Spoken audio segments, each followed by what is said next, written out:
სახელმწიფოსგან ვისმენთ რომ ბედნიერების ინდექსში პირველები ვართ. იქ რაღაცა ეკონომიკა. ესე იგი რა ჭირდება? ესე იგი ჩვენ თუ არაფერი არ გვჭირდება, სხვა.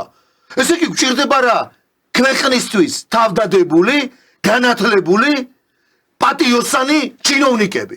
დღეს პარლამენტში ესეთი არის თითოეულა და სახელმწიფო პოლიტიკაში თანამდებობებზეც მინისტრები არიან თითოეულა. სამწუხაროდ. მე ხო ამას არ უმალავ. მე არ ვიგონებ არა? ბიზინა ივანიშვილმა რას თქვა, ამით საბოლოოდ გასაპასუხი ყველაფერს. ნაციონალურ მოძრაობა კი არაო ხალხო. თავარი დავამარცხეთო, deep state-ი, ვინც ამ ყველას მართავდაო. აწი დავიწყებთ გილოცავთო.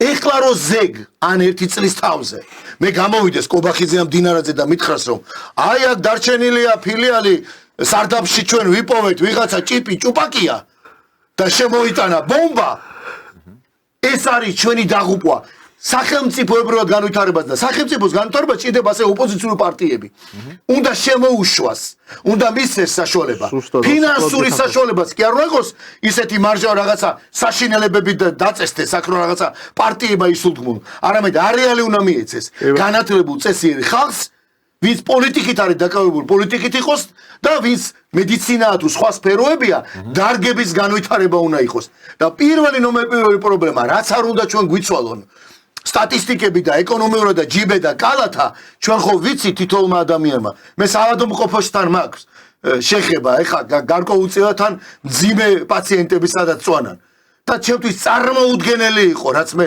ვნახე და გავიგე როგორი ეს პერსონალი რომელიც უმძიმეს ავადმყოფებს უვლიან არ მინდა დავასახელო ეს რაღაცა ის უმძიმეს ავადმყოფებს უვლიან რა მდგომარეობაში რა ხელფასით ხალხო რა დასაცინი კაპიკებით აკეთებენ მართლა ჰიპოკრატეს პიციცავენ მე უბრალოდ მქონდა ეხა ოჯახის წევრიდან გამომდინარეს და მაქვს დღემდე მაქვს ესა აი ეს ხო აღარ უნდა იყოს განჯის საკითხი ხალხო ბროდის დადგება რიგითი ადამიანის დრო ჩვეულებრივი მოკვდავი საქართველოს მოქალაქე რომელიც იბადება ამ ქვეყანაზე იზრდება და ღირსეულად უნდა მიიღოს მან ცხოვრების უფლება არ ვიცი მე ყველაფერი რაც არის როდის დადგება ამის დრო გავიგეთ რომ ეს სიბინძურე და ბოროტება მოგშორდა